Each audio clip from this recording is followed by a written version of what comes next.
32वां अध्याय। मृतक राम को पुनः जीवन दान। अब लाजरस नाम का एक व्यक्ति बीमार था। जब ईसा मसीह ने यह सुना तो उन्होंने कहा, यह बीमारी मृत्यु की नहीं है, परंतु परमेश्वर की महिमा के लिए है, जिससे परमेश्वर के पुत्र की महिमा हो सके।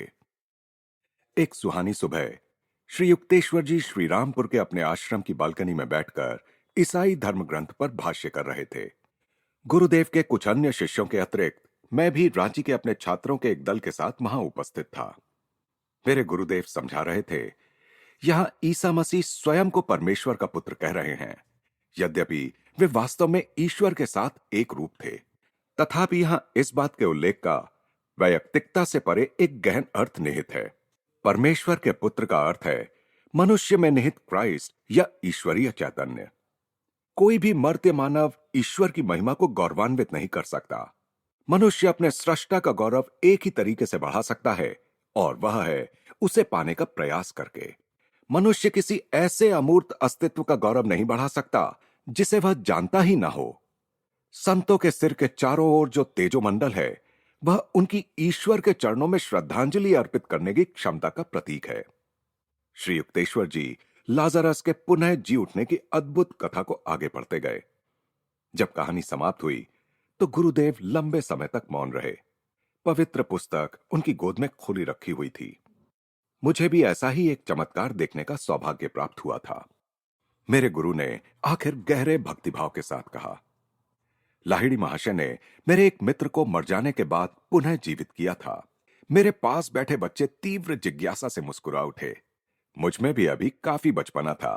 केवल तत्व ज्ञान का आनंद लेने का ही नहीं, बल्कि विशेषकर किसी ऐसी कहानी के लिए भी जो लाहिड़ी महाशय से संबंधित अद्भुत अनुभवों पर मुझे श्री युक्तेश्वर जी से सुनने को मिल सकती थी। गुरुदेव ने बताना आरंभ किया, मेरा मित्र राम और मैं कभी एक दूसरे के बिना नहीं रहते थे। वह स्वभाव से बड़ा शर्मीला और एकांत प्रिय था। इसलिए हमारे गुरु लाहिड़ी महाशय के पास केवल मध्यरात्रि और प्रभात के बीच के समय ही जाना पसंद करता था, जब दिन में आने वाले भक्तों के समान भीड़ नहीं होती थी। उसका घनिष्ठतम मित्र होने के कारण मुझे वह अपने अनेक गहरे आध्यात्मिक अनुभव बताया करता था। उसकी आदर्श संगत में मुझे प्रेरणा मिलती थी। मेरे गुरु के चेहरे पर पुरानी स्मृतियों के कोमल भाव छा गए। गुरुदेव आगे कहते गए, अचानक राम की एक कड़ी परीक्षा ली गई। उसे हैजा हो गया।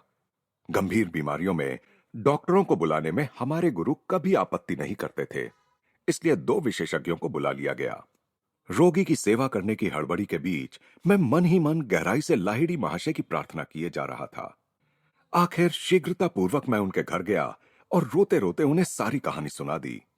डॉक्टर राम को देख ही रहे हैं, वह ठीक हो जाएगा, मेरे गुरुदेव ने प्रसन्नता से मुस्कुराते हुए कहा। मैं खुशी खुशी अपने मित्र के रुग्ण शैया के पास लौट आया। देखा तो वो मरणासन्न था। यह 1-2 घंटे से अधिक नहीं जी सकता, एक डॉक्टर ने निराशाजनक हाव भाव के साथ मुझे बताया। फिर से मैं तुरंत लाहिड़ी महाशय के पास जा पहुंचा। डॉक्टर लोग अपना काम जानते हैं और उन्हें अपनी जिम्मेदारी का पूरा एहसास है। मुझे पक्का विश्वास है कि राम ठीक हो जाएगा। गुरुदेव ने आनंद पूर्वक मेरी बात काट दी। जब मैं राम के घर पहुंचा तो देखा कि दोनों डॉक्टर वहां से चले गए थे। उनमें से एक ने मेरे लिए एक चिट्ठी छोड़ी थी। हम जो कुछ कर सकते थे हमने कर लिया, परंतु इसके बचने की कोई आशा नहीं है। मेरा मित्र सचमुच आखिरी सांसें लेता प्रतीत हो रहा था। मेरी समझ में नहीं आ रहा था कि लाहिड़ी महाशय के शब्द असत्य कैसे सिद्ध हो सकते थे, परंतु राम का बुझता जा रहा जीवन दीप बार बार मेरे मन में यही विचार ला रहा था, अब सब कुछ खत्म हो गया। इस प्रकार विश्वास और संदेह के बीच डावाडोल मन से मैं यथाशक्ति अपने मित्र की सेवा करता रहा। अचानक चौकस होकर उसने जोर से कहा, युक्तेश्वर, दौड़कर गुरुदेव के पास जाओ और उन्हें बता दो कि मैं चला गया। मेरी अंत्येष्टि होने से पहले मेरे शरीर को आशीर्वाद देने के लिए उनसे प्रार्थना करना। इन शब्दों के साथ ही राम ने गहरा निश्वास छोड़ा और प्राण त्याग दिए। मैं उसकी शैया के पास बैठा 1 घंटे तक रोता रहा। उसे हमेशा ही शांति प्रिय रही थी। अब उसे मृत्यु की संपूर्ण शांति प्राप्त हो गई थी। इतने में एक अन्य शिष्य वहां आ पहुंचा। मैंने उससे अपने लौट आने तक वहीं रुकने के लिए कहा। बेसुध सा मैं बोझिल कदमों से फिर गुरुदेव के घर की ओर चल पड़ा। अब राम कैसा है? लाहिड़ी महाशय ने मुस्कुराते हुए पूछा। आपको जल्दी ही पता चल जाएगा वह कैसा है गुरुदेव, मैंने भावुकता के आवेग में कह दिया। कुछ ही घंटों में उसके शव को शमशान घाट ले जाया जाएगा, तब आप देख ही लेंगे। मैं फपक कर रो पड़ा और वहां सबके सामने ही विलाप करने लगा। युक्तेश्वर, अपने आप को संभालो, शांत होकर बैठ जाओ और ध्यान करो। मेरे गुरुदेव समाधि में चले गए। वह दोपहर और पूरी रात अखंड निस्तब्धता में बीत गई। मैं आंतरिक शांति बनाए रखने का असफल प्रयास करता रहा। भोर के समय लाहिड़ी महाशय ने मुझ पर सांत्वनापूर्ण दृष्टि डाली। मैं देख रहा हूं कि तुम अभी भी अशांत हो। कल ही तुमने मुझे स्पष्ट क्यों नहीं बता दिया कि तुम किसी दवा के रूप में मुझसे राम के लिए ठोस सहायता चाहते हो? गुरुदेव ने एक दिए की ओर संकेत किया जिसमें अरंडी का तेल था। किसी छोटी सी शीशी में उस दिए का तेल भर लो और राम के मुंह में उसकी 7 बूंदें डालो। मैंने प्रतिवाद सूचक स्वर में कहा, गुरुदेव, वह कल दोपहर से मृत पड़ा है, अब इस तेल से क्या लाभ? उसकी चिंता मत करो, केवल मैं जो कह रहा हूं वह करो। मेरे गुरुदेव का प्रसन्न भाव मेरी समझ में नहीं आ रहा था। मैं अभी तक शोक की भीषण वेदना से व्यथित था। थोड़ा सा तेल निकालकर मैं राम के घर की ओर चल पड़ा। मेरे मित्र का मृत शरीर सख्त हो गया था। उसकी भयंकर अवस्था की ओर ध्यान ना देते हुए मैंने अपने दाहिने हाथ की तर्जनी से उसके होंठ खोले और बाएं हाथ से शीशी के ढक्कन की सहायता से किसी प्रकार बूंद बूंद तेल उसके पक्के बैठे दांतों पर डालने लगा। जैसे ही 7वीं बूंद ने उसके ठंडे होठों का स्पर्श किया, राम का शरीर जोर से कांपने लगा। सिर से पांव तक उसकी सारी मांसपेशियां कांपती रहीं और वह आश्चर्य करता हुआ उठ बैठा। मैंने प्रखर प्रकाश में लाहिड़ी महाशय को देखा। वह चीख पड़ा। वे सूर्य की भांति चमक रहे थे। उठो, निद्रा त्याग दो, उन्होंने मुझे आदेश दिया। युक्तेश्वर के साथ मुझसे मिलने आओ। जब मैंने राम को उठकर अपने हाथों से कपड़े पहनते देखा और उस मरणांतक बीमारी के बाद भी हमारे गुरु के घर की ओर चलने की शक्ति उसमें आ गई थी, तो मैं अपनी आंखों पर विश्वास नहीं कर सका। वहां पहुंचकर राम ने लाहिड़ी महाशय को साष्टांग प्रणाम किया। उसकी आंखों से कृतज्ञता के आंसू बह रहे थे। गुरुदेव को भी अत्यधिक आनंद हो रहा था। मेरी ओर शरारती आंखों से देखते हुए उन्होंने कहा, युक्तेश्वर, अब तो निश्चय ही तुम हमेशा अपने पास अरंडी के तेल की बोतल रखोगे। जब भी किसी मृत व्यक्ति को देखो तो उसके मुंह में वह तेल डाल देना। क्यों? अरंडी के तेल की 7 बूंदें अवश्य ही यमराज की शक्ति को निष्क्रिय करने के लिए पर्याप्त हैं। गुरुजी, आप मेरा मजाक उड़ा रहे हैं। मैं समझा नहीं। कृपा कर मेरी भूल का स्वरूप समझा दीजिए। मैंने 2 बार तुमसे कहा कि राम ठीक हो जाएगा, फिर भी तुमने मुझ पर पूरा विश्वास नहीं किया। लाहिड़ी महाशय समझाने लगे। मेरे कहने का यह अर्थ नहीं था कि डॉक्टर उसे ठीक कर पाएंगे। मैंने केवल इतना ही कहा था कि वे उसे देख रहे हैं। मैं डॉक्टरों के कार्य में हस्तक्षेप नहीं करना चाहता था। आखिर उन्हें भी तो जीविका कमानी है। इसके बाद आनंद से भरे स्वर में मेरे गुरु ने कहा, सदा याद रखो कि सर्वशक्तिमान परमात्मा किसी को भी ठीक कर सकते हैं, डॉक्टर हो या ना हो। मुझे अपनी भूल समझ आ गई है। मैंने पश्चाताप के साथ स्वीकार किया। अब मेरी समझ में आ गया कि आपका एक साधारण सा शब्द भी पूरे ब्रह्मांड के लिए बाध्यकारी है। श्री युक्तेश्वर जी की यह रोमांचक कहानी जैसे ही पूरी हुई, रांची के एक बच्चे ने उनसे प्रश्न पूछा, जो बच्चे के मुख से स्वाभाविक ही था। उसने पूछा, महाराज, आपके गुरुदेव ने अरंडी का तेल ही क्यों भेजा? तेल देने का कोई विशेष अर्थ नहीं था बेटा। मैंने कोई प्रत्यक्ष वस्तु चाहिए थी, इसलिए लाहिड़ी महाशय ने पास में पड़ा तेल ही दे दिया, जो मुझ में अधिक विश्वास जगाने के लिए एक वस्तुगत प्रतीक मात्र था। गुरुदेव ने राम को इसलिए मर जाने दिया क्योंकि मैंने आंशिक संदेह किया था, परंतु वे जानते थे कि जब उन्होंने कह दिया था तो राम ठीक होकर ही रहेगा, चाहे उन्हें उसे मृत्यु के बाद ही क्यों ना ठीक करना पड़े, जो साधारणतया अंतिम बीमारी होती है। श्री युक्तेश्वर जी ने बच्चों को बाहर भेज दिया और मुझे अपने चरणों के पास रखे कंबल के एक आसन पर बैठने का संकेत किया। असाधारण गंभीरता के साथ उन्होंने कहा, योगानंद, तुम जन्म से ही लाहिड़ी महाशय के शिष्यों से घिरे रहे हो। महान गुरु ने अपना महिमामय जीवन कुछ हद तक एकांत में ही जिया और अपनी शिक्षाओं पर आधारित कोई संस्था या संगठन बनाने की अनुमति अपने अनुयायियों को देने से वे निरंतर इनकार करते रहे। फिर भी उन्होंने एक महत्वपूर्ण भविष्यवाणी की थी। उन्होंने कहा था, पश्चिम में योग के प्रति गहरी रुचि पैदा होने के कारण मेरे देह त्याग के 50 वर्ष बाद मेरा एक जीवन चरित्र लिखा जाएगा। योग का संदेश सारे विश्व में फैल जाएगा। इससे सभी के एकमात्र परमपिता की प्रत्यक्ष अनुभूति पर आधारित एकता के कारण मानव जाति में विश्व बंधुत्व स्थापित होने में सहायता होगी। श्री युक्तेश्वर जी ने आगे कहा, मेरे पुत्र योगानंद, उस संदेश को फैलाने में और उस पवित्र जीवन चरित्र को लिखने में तुम्हें अवश्य अपने हिस्से का कार्य करना होगा। 1895 में लाहिड़ी महाशय ने देह त्याग किया।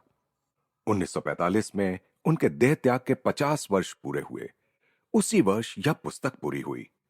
यह संयोग देखकर मैं आश्चर्यचकित हुए बिना नहीं रह सकता कि 1945 के वर्ष के साथ ही क्रांतिकारी आणविक शक्तियों का नया युग भी आरंभ हुआ। सभी विचारी मनुष्यों का ध्यान शांति और विश्व बंधुत्व की अत्यंत महत्वपूर्ण समस्याओं की ओर अभूतपूर्व व्यग्रता के साथ लग गया है कि कहीं ऐसा ना हो कि भौतिक बल के निरंतर प्रयोग से समस्याओं के साथ साथ मानव जाति का ही अंत हो जाए। मनुष्य की सारी उपलब्धियों का काल या बम के कारण नामो निशान मिट जाए, तब भी सूर्य अपनी दिशा नहीं बदलेगा और तारे भी अपने अपने स्थान पर रहकर पृथ्वी को देखते रहेंगे। सृष्टि नियम को स्थगित नहीं किया जा सकता, न ही उसे बदला जा सकता है। मनुष्य के लिए बेहतर यही होगा कि वह उसके अनुसार जीना सीखे।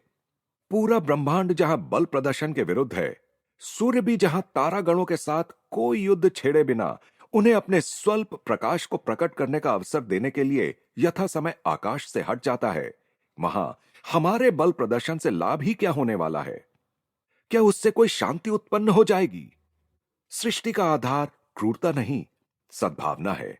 शांति सद्भावना में जीने वाली मानव जाति ही विजयश्री के अनंत फलों का रसास्वादन कर सकेगी, जो अपने स्वाद में रक्त सिंचित भूमि में उत्पन्न किसी भी फल से कहीं अधिक मधुर होंगे।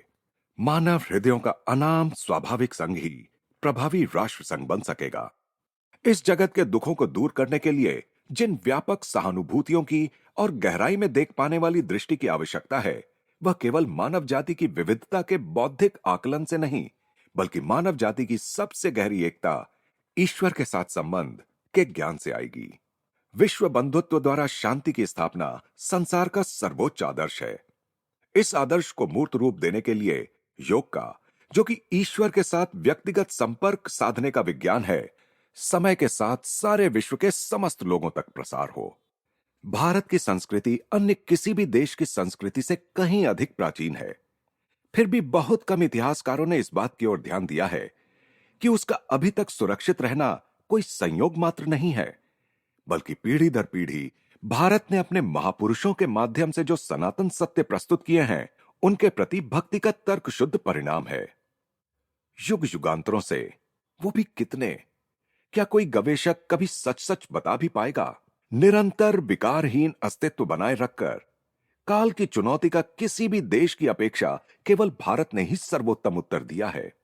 विस्मृति की गर्त में विलुप्त होने से भारत जो बच गया है, इस प्रकाश में देखें तो बाइबल में दी गई अब्राहम की कहानी को भी नया अर्थ मिल जाता है। बाइबल में कहा गया है कि अब्राहम ने प्रभु से प्रार्थना की कि सोडोम शहर में यदि 10 पुण्यात्मा भी मिल जाएं, तो वे उस शहर को बख्श दें। इस पर प्रभु ने उत्तर दिया, ऐसे 10 लोग भी मिल जाएं, तो मैं उस शहर को नष्ट नहीं करूंगा। मिट गए कभी भारत के समकालीन रहे शक्तिशाली राष्ट्रों के साम्राज्य, जो युद्ध कलाओं में निपुण थे।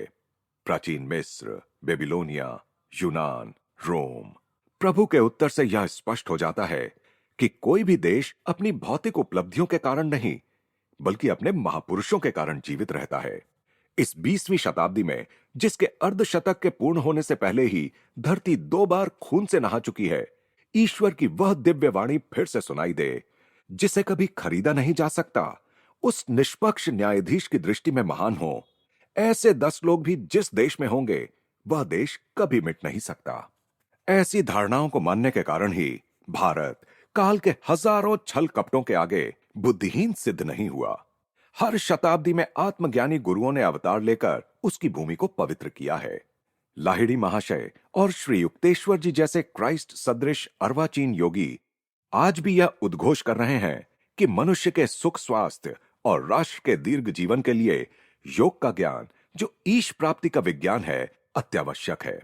अभी तक लाहिड़ी महाशय के जीवन एवं उनकी सर्वलोकोपयोगी शिक्षाओं के बारे में बहुत कम जानकारी छपकर प्रकाशित हुई है।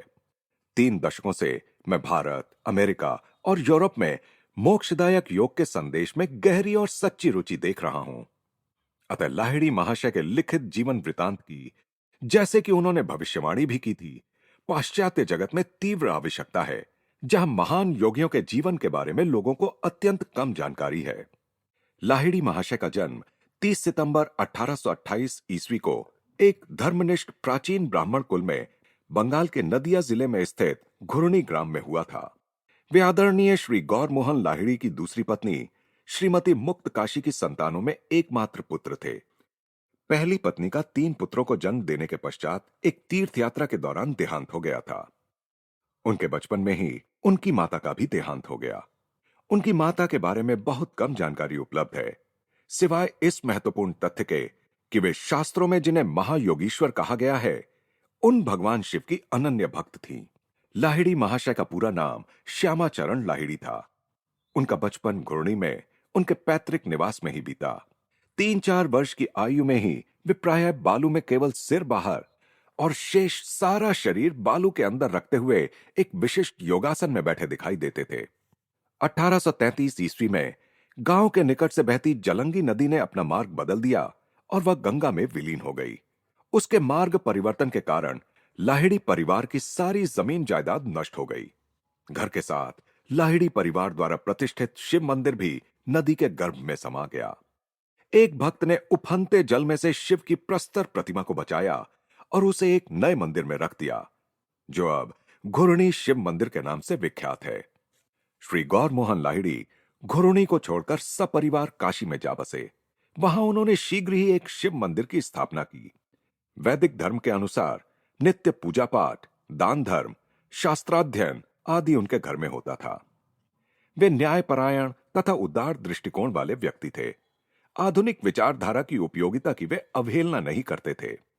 बालक लाहिड़ी ने काशी की पाठशालाओं में हिंदी और उर्दू की पढ़ाई की।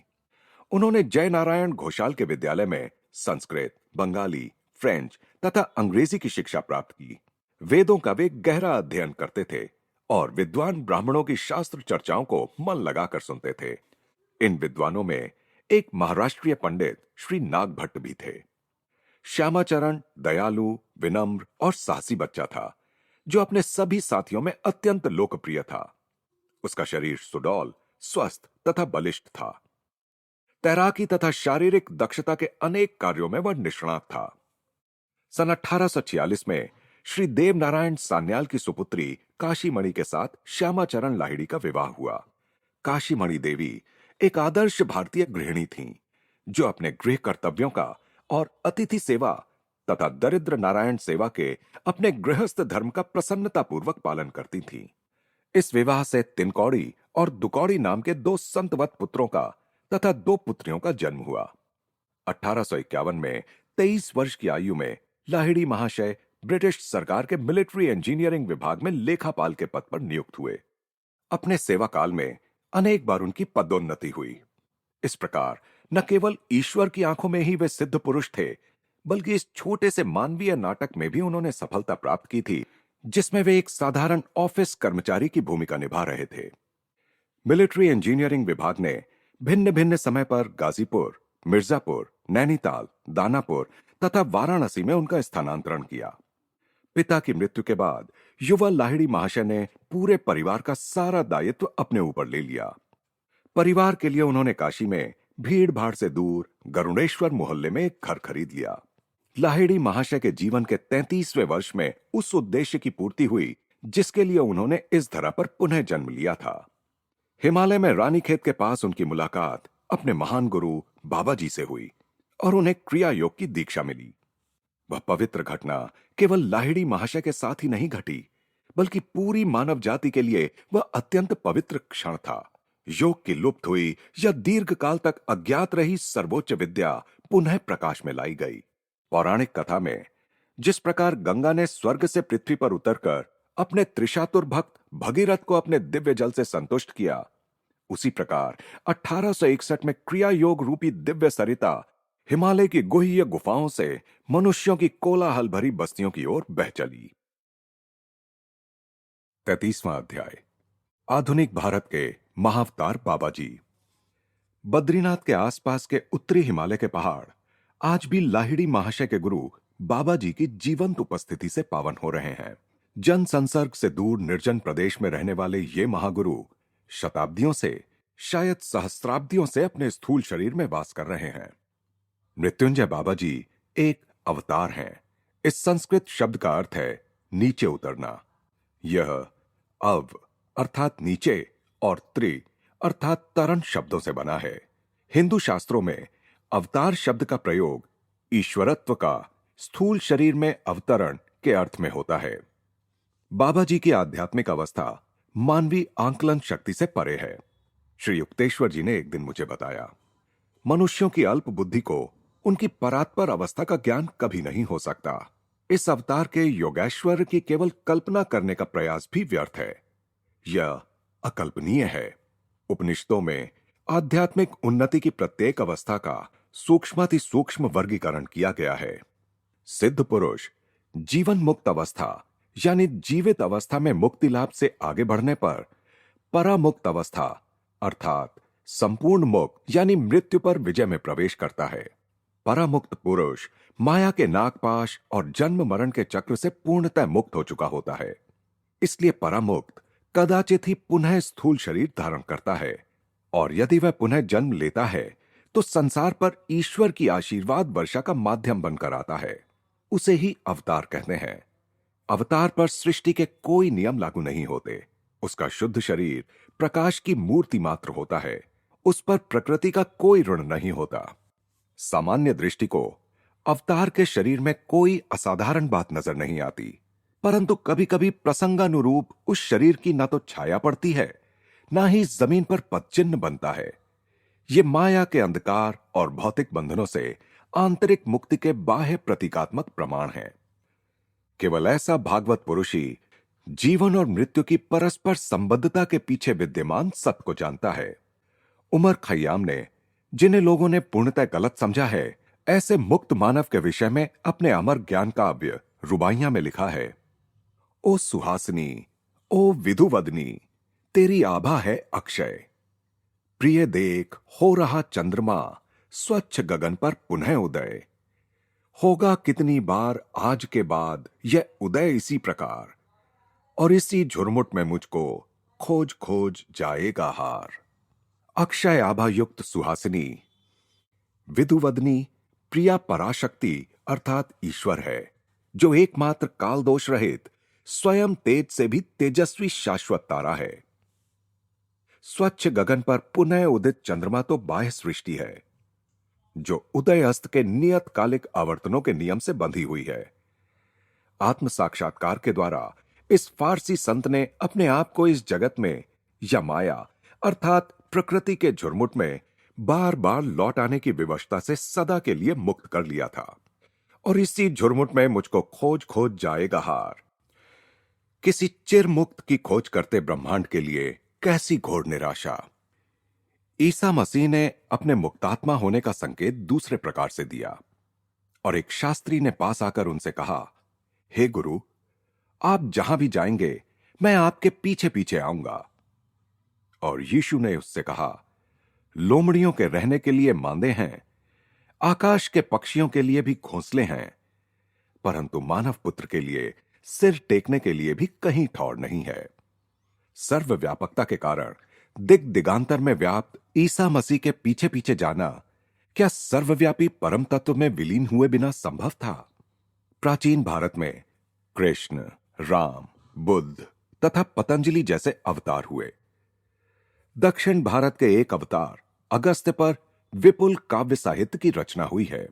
उन्होंने ईसा के पूर्व और ईसा के बाद की अनेक शताब्दियों में अनेक चमत्कार किए हैं, और उनके विषय में यह मान्यता है कि वे आज भी सशरीर इस संसार में विद्यमान हैं। भारत में बाबा जी का कार्य रहा है, जिन विशेष कार्यों के लिए अवतार इस जगत में आते हैं, उन कार्यों की पूर्ति में उनकी सहायता करना। इस प्रकार शास्त्रीय वर्गीकरण के अनुसार वे एक महावतार हैं। उन्होंने स्वयं बताया है कि संन्यास आश्रम के पुनः संगठक एवं अद्वितीय तत्वज्ञानी जगतगुरु आदि शंकराचार्य तथा सुप्रसिद्ध मध्ययुगीन संत कबीर को उन्होंने योग दीक्षा दी थी।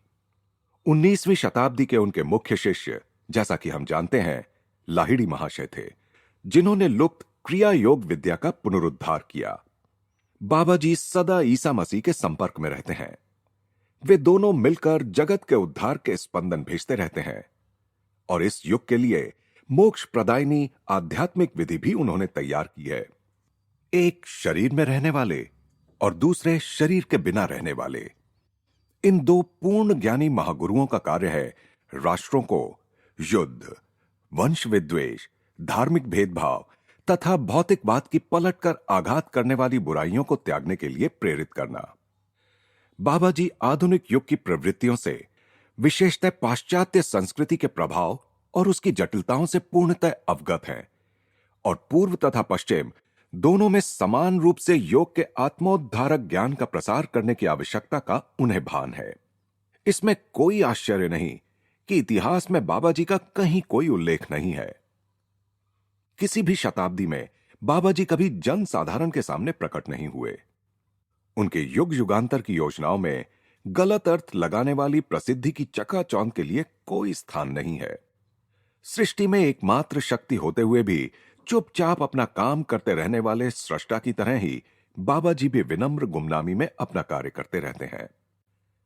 कृष्ण और क्राइस्ट के समान महान अवतार इस धरातल पर किसी विशिष्ट और असाधारण परिणामदर्शी उद्देश्य के लिए अवतरित होते हैं और वह उद्देश्य पूरा होते ही वापस चले जाते हैं।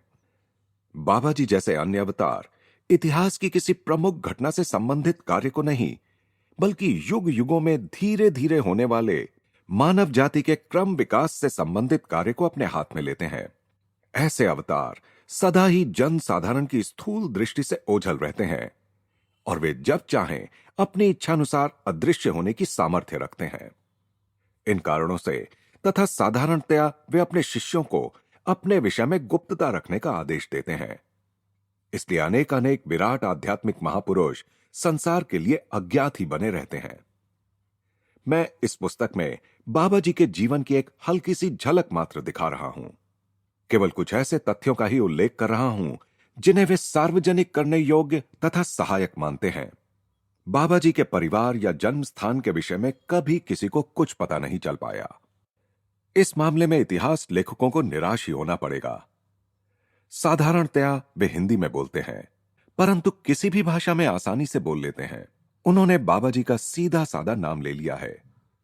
लाहिड़ी महाशय के शिष्यों ने उन्हें श्रद्धा से जो अन्य नाम दिए हैं वे हैं महामुनि बाबाजी महाराज, महायोगी तथा त्रयंबक बाबा या शिव बाबा।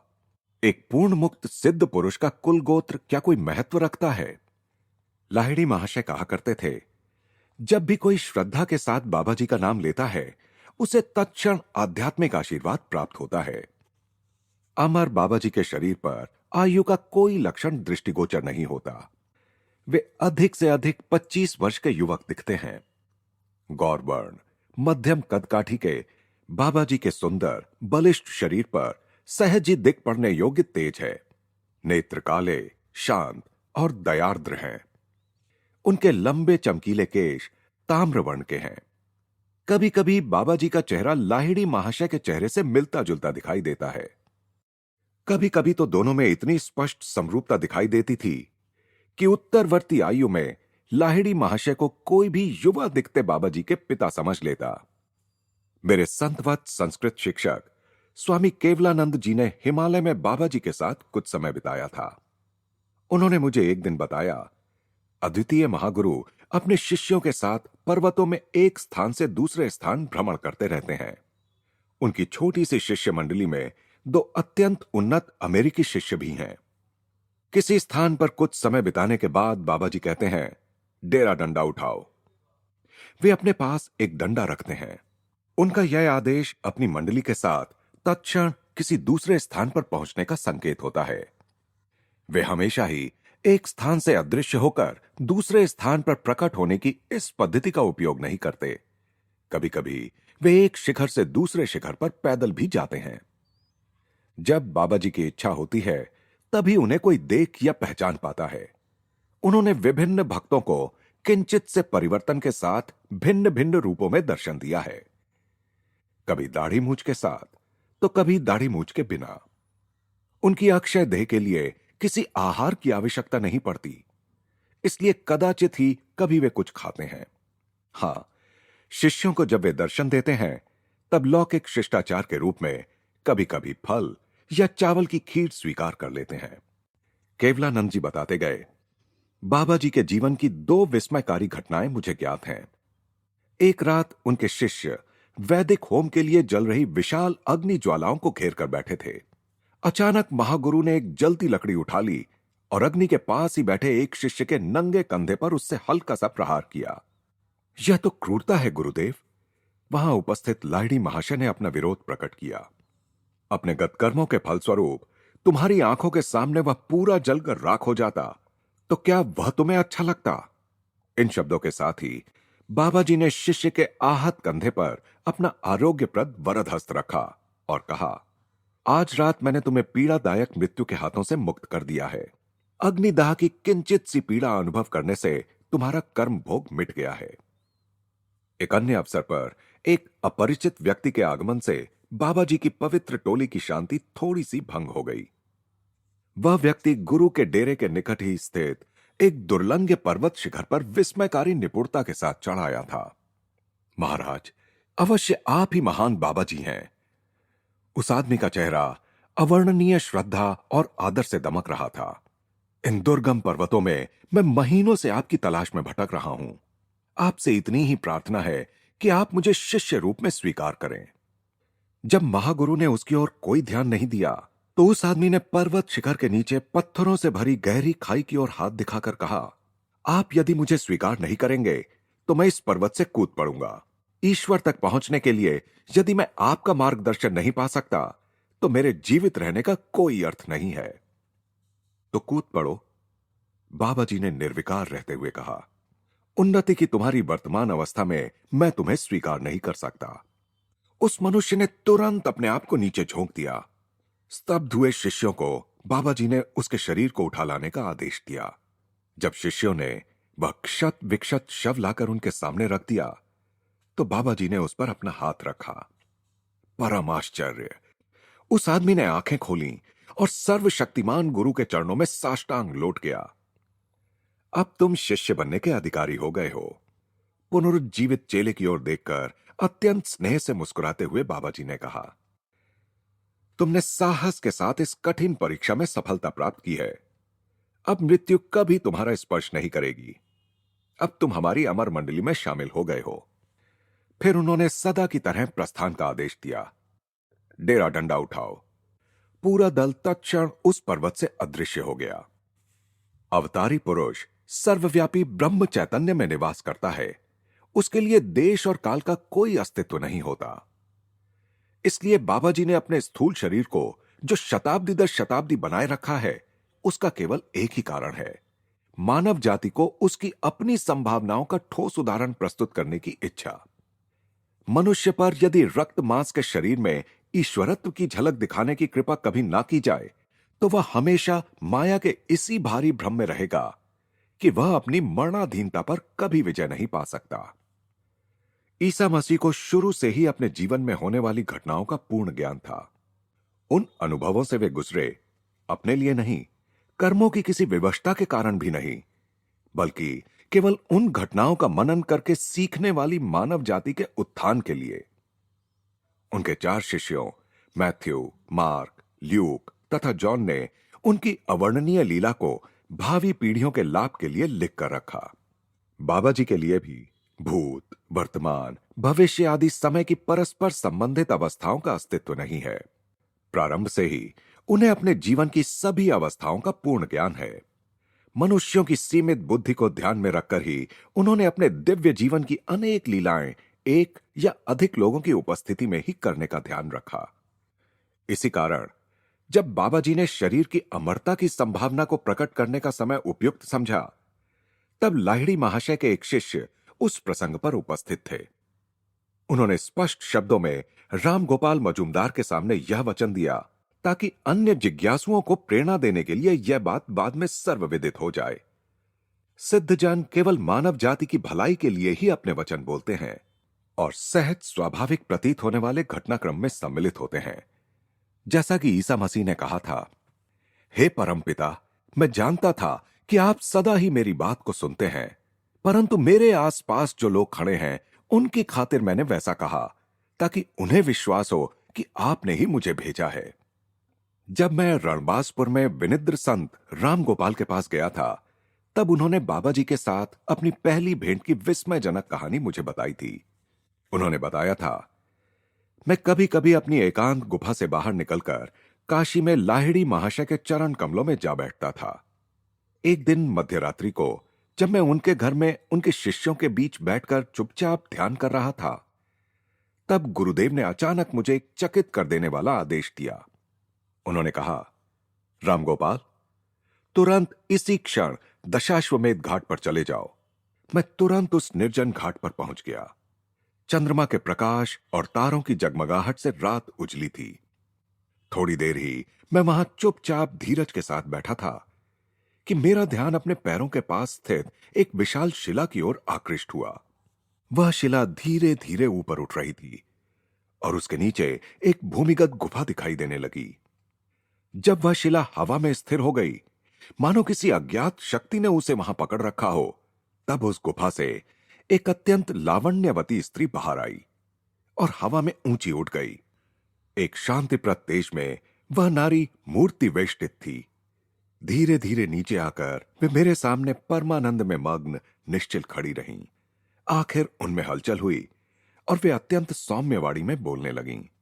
मैं बाबा जी की बहन माता जी हूं। मैंने बाबा जी को और लाहिड़ी महाशय को भी आज रात एक अत्यंत महत्वपूर्ण विषय पर चर्चा करने के लिए अपनी गुफा में बुलाया है। एक प्रकाशपुंज गंगा के ऊपर तेजी से उड़ता हुआ आता दिखाई दिया। अपारदर्शी पानी में उसका प्रतिबिंब दिखाई दे रहा था। वह प्रकाश हम लोगों की ओर बढ़ता गया और कौंध कर चकाचौंध करता हुआ माता जी के पास आकर रुक गया और तुरंत लाहिड़ी महाशय के मानव रूप में परिवर्तित हो गया। लाहिड़ी महाशय ने अत्यंत विनम्रता के साथ माता जी के चरणों में प्रणाम किया। मैं इस आश्चर्य से उभरा भी नहीं था कि आश्चर्य का दूसरा धक्का मुझे लगा।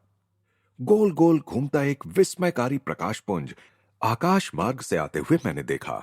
तीव्र गति से नीचे आता हुआ अग्निगोले के समान व तेजोपुंज हम लोगों के समीप आया और उसने एक अत्यंत सुंदर युवक का रूप धारण कर लिया। मैं तुरंत ही समझ गया कि वे बाबा जी थे। उनका चेहरा लाहिड़ी महाशय जैसा ही था, परंतु बाबा जी अपने शिष्य से कहीं अधिक युवा दिख रहे थे और उनके लंबे तेजस्वी केश थे। लाहिड़ी महाशय, माता जी और मैंने महागुरु के चरणों में प्रणाम किया। उनके दिव्य शरीर का स्पर्श करते ही मेरे शरीर का रोम रोम स्वर्गीय अनुभूति एवं अवर्णनीय आनंद से झंकृत हो उठा। बाबा जी ने कहा, हे कल्याणी, मैं अपने स्थूल शरीर को त्याग कर अनंत प्रवाह में विलीन हो जाने का विचार कर रहा हूं। पूज्य गुरुदेव, मैं आपके मंतव्य का आभास पा चुकी हूं और इसीलिए आज रात मैं इस पर आपके साथ विचार विमर्श करना चाहती थी। आपको शरीर त्यागने की क्या आवश्यकता है? यह कहते हुए वह स्वर्गीय तेजस्वितापूर्ण स्त्री उनकी ओर अनुरोध भरी दृष्टि से देखती रही। अपने ब्रह्म सागर में मैं दृश्य या अदृश्य तरंग को धारण करूं, इससे क्या फर्क पड़ता है? माताजी ने विलक्षण वाक पटुता का परिचय देते हुए कहा, मृत्युंजय गुरुदेव, यदि कोई फर्क नहीं पड़ता तो कृपा करके अपने शरीर का त्याग मत कीजिए। तथास्तु, बाबा जी ने शांत स्वर में कहा, मैं अपने स्थूल शरीर का त्याग कभी नहीं करूंगा। इस पृथ्वी पर कम से कम कुछ लोगों के लिए तो यह शरीर सदैव दृश्यमान रहेगा। तुम्हारे मुख से प्रभु ने अपनी इच्छा व्यक्त की है। मैं विस्मय विभोर होकर इन दिव्य विभूतियों का संवाद सुन रहा था। मुझ पर अपनी कृपा दृष्टि डालते हुए अमर महागुरु ने कहा, डरो मत रामगोपाल, इस अमर वचन के साक्षी बनकर तुम धन्य हो गए हो। मधुर संगीत सा लगता बाबा जी का स्वर जब वातावरण में लीन हो गया तो उनका और लाहिड़ी महाशय का शरीर धीरे धीरे हवा में ऊपर उठ गया और गंगा के ऊपर से दोनों शरीर पीछे जाने लगे। दीप्तिमान प्रकाश के गोलों ने उनके शरीरों को घेर लिया और वे रात के आकाश में अदृश्य हो गए। माताजी का शरीर हवा में उठकर गुफा के पास गया और अंदर उतर गया। शिला नीचे आ गई और गुफा के मुंह पर बैठ गई, जैसे किन्हीं अदृश्य हाथों ने उसे वहां रख दिया हो। असीम प्रेरणा से ओतप्रोत होकर मैं लाहिड़ी महाशय के घर वापस गया। उस समय भोर हो रही थी। जब मैंने लाहिड़ी महाशय के चरणों में प्रणाम किया तो वे मेरे मन के भाव जानते हुए मेरी ओर देखकर मुस्कुराए। उन्होंने कहा, तुम्हारे लिए मैं बहुत खुश हूं रामगोपाल। तुमने प्रायः बाबा जी और माता जी के दर्शन की इच्छा मेरे पास व्यक्त की थी। आज अत्यंत सुंदर तरीके से तुम्हारी वह इच्छा पूरी हो गई। वहां बैठे अपने गुरु भाइयों से मुझे पता चला कि मेरे जाने के बाद लाहिड़ी महाशय अपने आसन से हिले भी नहीं थे। तुम्हारे दशाश्वमेध घाट चले जाने के बाद उन्होंने अमरत्व पर एक अत्यंत सुंदर प्रवचन दिया, एक शिष्य ने मुझे बताया। उस दिन पहली बार मुझे शास्त्रों के उन वचनों की सत्यता का बोध हुआ जिनमें कहा गया है कि आत्मदर्शी पुरुष एक ही समय विभिन्न स्थानों में 2 या उससे अधिक शरीरों में भी प्रकट हो सकता है। रामगोपाल ने अपनी बात का समापन करते हुए कहा, बाद में लाहिड़ी महाशय ने इस पृथ्वी के लिए ईश्वर की गुप्त योजना से संबंधित अनेक अधिभौतिक तत्वों को मुझे स्पष्ट कर बताया। ईश्वर ने बाबा जी को इस वर्तमान कल्प के अंत तक इस संसार में सशरीर रहने के लिए चुना है। युग पर युग आएंगे और जाएंगे, परंतु मृत्युंजय महागुरु युगों के नाटक का अवलोकन करते हुए इस विश्व रंगमंच पर उपस्थित रहेंगे।